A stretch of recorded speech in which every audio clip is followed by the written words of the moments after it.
nilipata mental illness. Nilipata depression, anxiety, panic attacks. Niliumwa.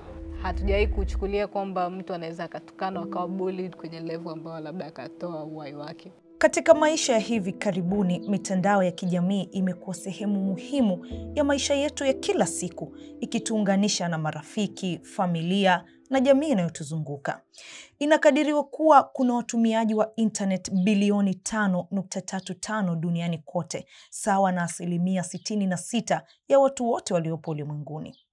Kadiri mitandao ya kijamii inavyozidi kuchukua nafasi kubwa katika maisha yetu, ndivyo inavyotumika pia kama silaha ya kuwadhuru wanawake na wasichana kwa njia mpya na za kutisha. Ingawa si jambo jipya, ukatili wa kijinsia unaofanikishwa kwa teknolojia umeongezeka kwa kasi katika miaka ya hivi karibuni na kutishia usalama na ustawi wa wanawake na wasichana, hasa wenye ushawishi, wakiwemo wanamuziki, walimbwende, wanamitindo, watengeneza maudhui na hata wanasiasa.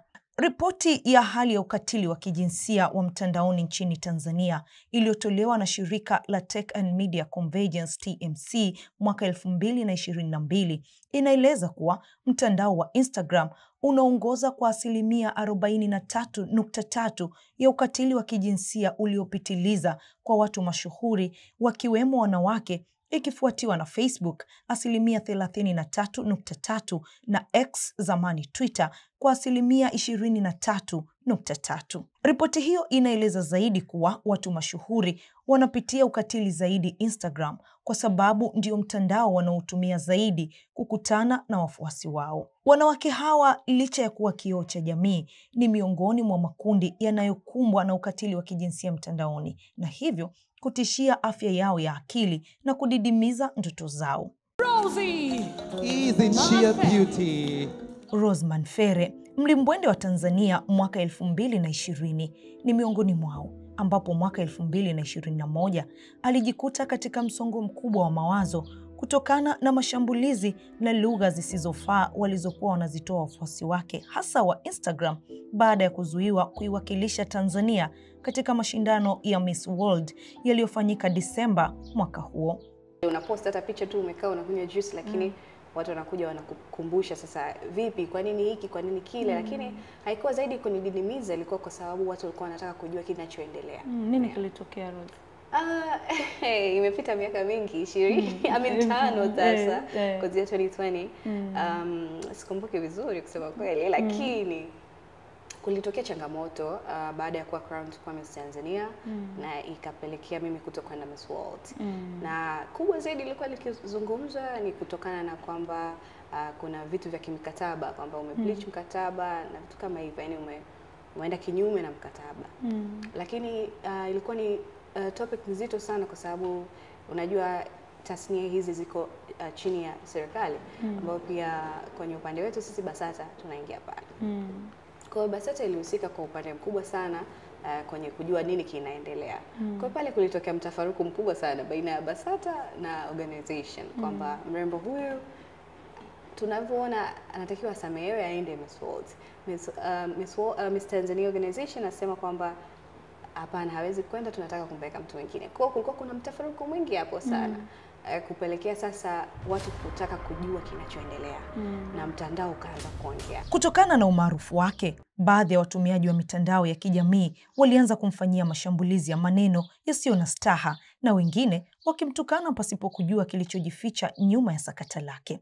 Rose anasema jambo hilo lilimvuruga kiakili kiasi cha kutamani kuacha kabisa kutumia mitandao ya kijamii, kwa sababu alikuwa anaamini wafuasi wake wangemfariji kwa yale yaliyompata, lakini wakageuka kuwa maadui. Nilipata mental illness. Nilipata depression, anxiety, panic attacks. Niliumwa. Yani tukifupisha hapo, niliumwa kabisa. Sikuwa chizi, unajua ile kama nimeruka na akili, lakini niliathirika kiakili, mpaka unajua unawaza kujiua au na vitu kama hivyo. Kwa hiyo niliathirika kwa kiwango kikubwa sana. Na kipindi hicho sikuwa sana mtu wa mtandao, kwa sikuiweka sana wazi, kiasi cha kwamba nilivyokuja kurudi kila mtu anasema ulikuwa wapi, watu hawajui kama nilikuwa na ugulia huko. Kuna kama stages. Ilifika stage ambayo niko naumwa kiasi cha kwamba sitaka kuona mtu. Yaani nikiwa nyumbani hata mgeni ama jirani akija siwezi kumuona. Nikimuona naweza nikapanic, nikaanguka, tukaenda hospitali, nikalazwa. Yaani nilikuwa namna hiyo. Yaani tuseme nilikuwa na aibu iliyopitiliza. Yaani ukiniona tu najisikia kwamba unataka kuongea chochote kinachohusiana na matatizo yangu. Kwa sitaki kusikia. Rosie ni miongoni mwa wanawake maarufu Tanzania na duniani ambao wanakumbana na ukatili wa kijinsia wa mtandaoni na kuhatarisha afya ya akili na kuwanyima fursa mbalimbali za teknolojia ili kuboresha maisha yao. Poverty is getting richer, dying trying.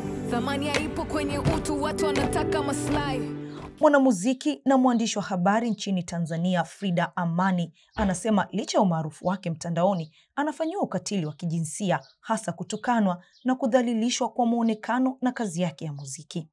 Kwenye akili yake sasa nikajiuliza, yani sijui kawaza kitu gani. So kile kitu kilinikera, nikatamani block ile comment kwa sababu niliona watu wengine wameshuka pale wakiwa wanaelewa wao wanavyoelewa. Lakini I realize it doesn't really matter because mimi sijawahi kwenda kucomment chochote kibaya kwa mtu. It means I have things to do. I feel like they don't. Itakuwa. Unadhani jamii ina uelewa wa kutosha kuhusiana na athari za ukatili wa kijinsia mtandaoni? Hapana. Hatujawahi kuichukulia serious mitandao mpaka sasa hivi. Faida zote ambazo mitandao inatengeneza kwenye maisha yetu sasa hivi, bado hatujatizama kwamba pia ina hasara kubwa sana ambazo tunakutana nazo. Athari yake ni kubwa ambao sisi hatuioni. Yaani hatujawahi kuchukulia kwamba mtu anaweza akatukana akawa bullied kwenye level ambayo labda akatoa uhai wake. Wenzetu wa nchi za nje wameshaiona hiyo na wanajitahidi sana kuprotect. Hata hii mitandao ndio maana kuna umri unawekwa usiingie humu, kuna umri fulani kama haiko mzazi ambaye anasimamia haipaswi kupostiwa na vitu kama hivi. Lakini watu hawana hiyo na wala hawajui. Tunakutana mara ngapi na picha za watoto zimepostiwa, ukasoma comment watu wakawa wanaongea vitu vya kijinga kwenye picha za watoto. So hiyo it tells us bado hatujui kama kuna ubaya kiwango hicho. Tofauti na uamuzi wa Rose wa kuacha kutumia mitandao ya kijamii kwa muda ili kupata matibabu ya afya ya akili, Frida hajawahi kuacha kutumia mitandao ya kijamii, akiamini hiyo ndio njia sahihi ya kukabiliana na ukatili wa kijinsia mtandaoni. So I'm very sensitive about my art. Yaani mimi ni wale watu ambao mpaka nikupe sikio langu nikusikia unataka kuniambia nini kuhusiana na sanaa yangu, basi wewe utakuwa una umuhimu sana. So mtu alikuwa akiweza kuattack sanaa yangu, sio hata kama sio mtandaoni, hata tu kawaida, yani labda marafiki, unajua mtu akaongea kitu fulani kuhusiana na sanaa yangu, nilikuwa ni rahisi kunyanyua makucha, yani kuonesha oya bro kaa pembeni. So hata kwenye social media nilikuja nikakutana nayo sana. Yaani utatukanwa, utaoneshwa jinsi gani wewe huwezi, sijui au hiyo ngoma yako iko aina fulani.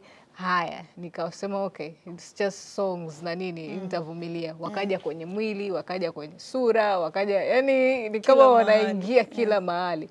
So zamani nilikuwa na mind kabisa, yani naona au ni wajibu au nini.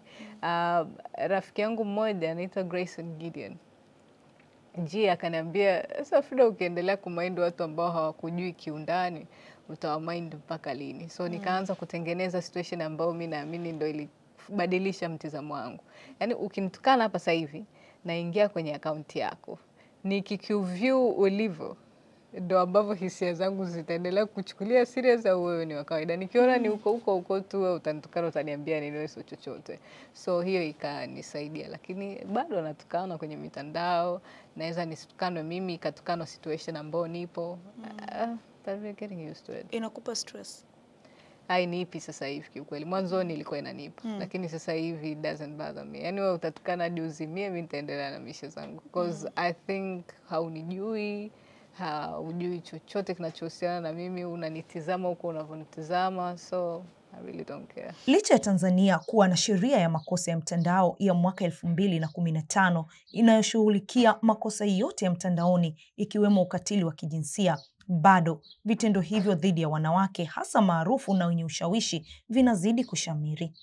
Umoja wa Mataifa unaeleza kuwa duniani kote wanawake milioni 736, sawa na takribani mwanamke mmoja kati ya watatu, wamewahi kufanyiwa ukatili wa kijinsia katika maisha yao, huku Kati ya 16% na 58% ya wanawake duniani wamewahi kukutana na ukatili mtandaoni. Nayo ripoti ya marudio ya athari za ukatili wa kijinsia unaowezeshwa na teknolojia kupitia macho ya waathirika ya mwaka 2024 imebaini kuwa mtandao wa X, zamani Twitter, ndio unaongoza nchini Tanzania kwa matukio ya ukatili wa kijinsia dhidi ya wanawake, ukifuatiwa na Facebook. Ripoti hiyo iliyotolewa na shirika la Tech and Media Convergence na mtandao wa uadilifu wa taarifa wa kimataifa wa taasisi ya kidemokrasia ya kitaifa NDI inaeleza zaidi kuwa ukosefu wa elimu ya usawa wa kijinsia na matumizi sahihi ya mitandao huchangia ukatili wa kijinsia kusambaa kwa kasi mtandaoni. Ripoti ya mwaka 2024 ya Katibu Mkuu wa Umoja wa Mataifa imebainisha mambo matatu yanayochangia kushamiri kwa ukatili wa kijinsia mtandaoni dhidi ya wanawake, ikiwa ni pamoja na kuongezeka kwa kasi ya matumizi ya akili bandia AI na kupanuka kwa mfumo wa maudhui yenye chuki dhidi ya wanawake unaopenya katika utamaduni wa kawaida na mtazamo hasi wa jamii kuhusu wanawake. Nimezungumza na baadhi ya watumiaji wa mitandao ya kijamii nchini Tanzania na wananieleza kuwa ukatili dhidi ya wanawake maarufu huchangiwa na mambo mbalimbali ikiwemo malezi mabaya kuanzia ngazi ya familia. Ni stress lakini pia na wivu. Kwa maana kwamba wewe unaamini kwamba huwezi kumfikia kwa mtu alichokuwa nacho. Kwa bora tu mtukane na nini. Unaona kama siku zinaweza zikawa zinaenda na kusonga mbele. Watu wengi wana matatizo ya afya ya akili na kushindwa kujua umuhimu wa hii mitandao ya kijamii, kwa sababu ni sehemu ambayo watu wana uhuru kutoa maoni yao. Kwa uwezi kuwazuia au kuwachagulia ni maoni gani wanapaswa kuyatoa. Ukifuatilia watu wengi wanaotukana ni wale ambao wanahisi feelings zao ambazo wamezitunza kwa muda mrefu. Wengine waliumizwa kwenye mahusiano, wengine waliumizwa na maisha, wengine waliumizwa na wazazi na malezi kwa ujumla.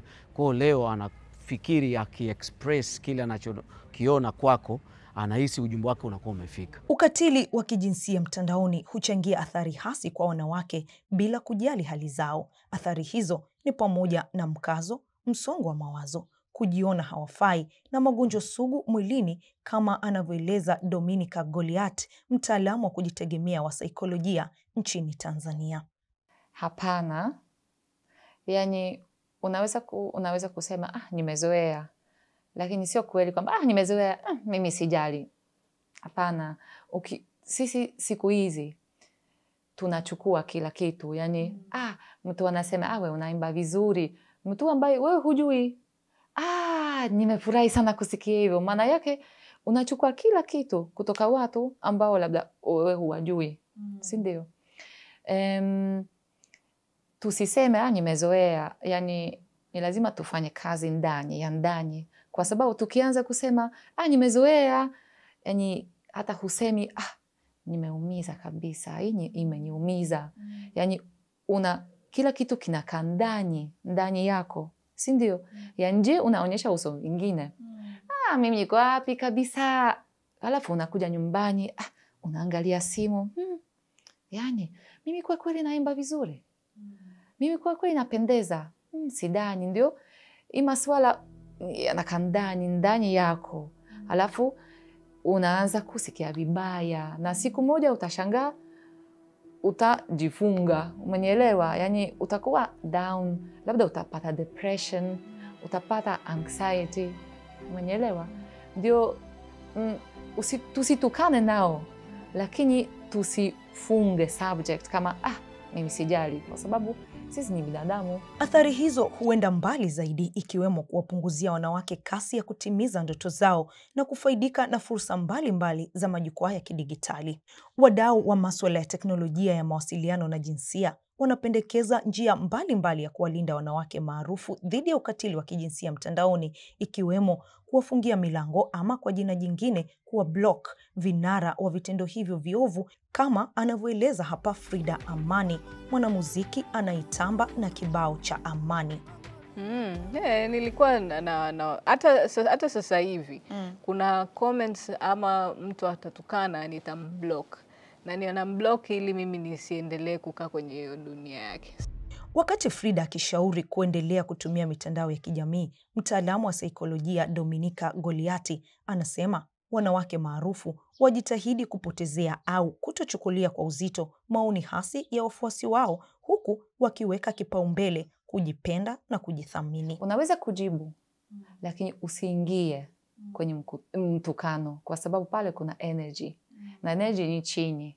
Ukianza unakasirika, kwa sababu yani lazima ukasirike, uende juu naye na vibe yake sio yako, kwa sababu yeye ndio ana majukumu ya vibe yake. Jibu tu asante kwa komenti yako, basi nakutakia siku njema. Hapa utaona atashangaa, kwa sababu anategemea wewe ukasirike. Usipokasirika ndio okay, hapa hamna mazungumzo. Ukianza ukiingia tena utapoteza muda, utapoteza energy yako. Naye mkurugenzi mtendaji wa shirika la Tech and Media Convergence, Asha Abinala, anasema kuwa wanawake walioathirika na ukatili wa kijinsia wachukue likizo na kuacha kutumia mitandao ya kijamii kwa muda na kutumia muda wao kuponya majeraha ya kisaikolojia, huku wakiweka mipaka wanapochangamana na wafuasi wao mtandaoni. Yaani unapofika hiyo level na ukaona kama mitandao inakusumbua, inabidi uitengenezee guideline. Yaani kwamba kama, kwa sababu tunaita digital detoxification is very important. Mtu atakapopita changamoto, weka mitandao pembeni kama bado inakusumbua. Kama ikusumbui, that's well and good. Lakini kama issues hizi zinakusumbua, kaa pembeni hata wiki moja, hata wiki mbili. Chukua time, pumzika, breathe out, umeelewa? Block out watu, usafisha timeline yako, hakisha content ambayo unaona ni sawa. Lakini kingine, you have to create a mechanism ya kuhakikisha kwamba unaweza kumpa mtu mwingine akalogin. Hakisha una vitu kama second factor authentication nini, asije akakunyang'anya account yako, labda ina followers wengi sana. Kwa hiyo tengeneza mtu ambaye ni professional to manage. Yaani unamfuata mtu kama Imani, unamfahamu mtu yeyote ambaye anaweza kumfahamu akanimanage account. Fans zangu wanataka picha, unamwambia bwana leo post hii, lakini you don't want to know the comment, you don't want to share. I think that's the best way I would advise. Shirika la Umoja wa Mataifa la wanawake UN Women linapendekeza kuunganisha nguvu za wadau wote, zikiwemo serikali, kushughulikia changamoto na upatikanaji wa takwimu za ukatili dhidi ya wanawake mtandaoni na kuongeza kasi ya utoaji wa elimu ya matumizi sahihi ya majukwaa ya kidijitali kwa watu wa rika zote.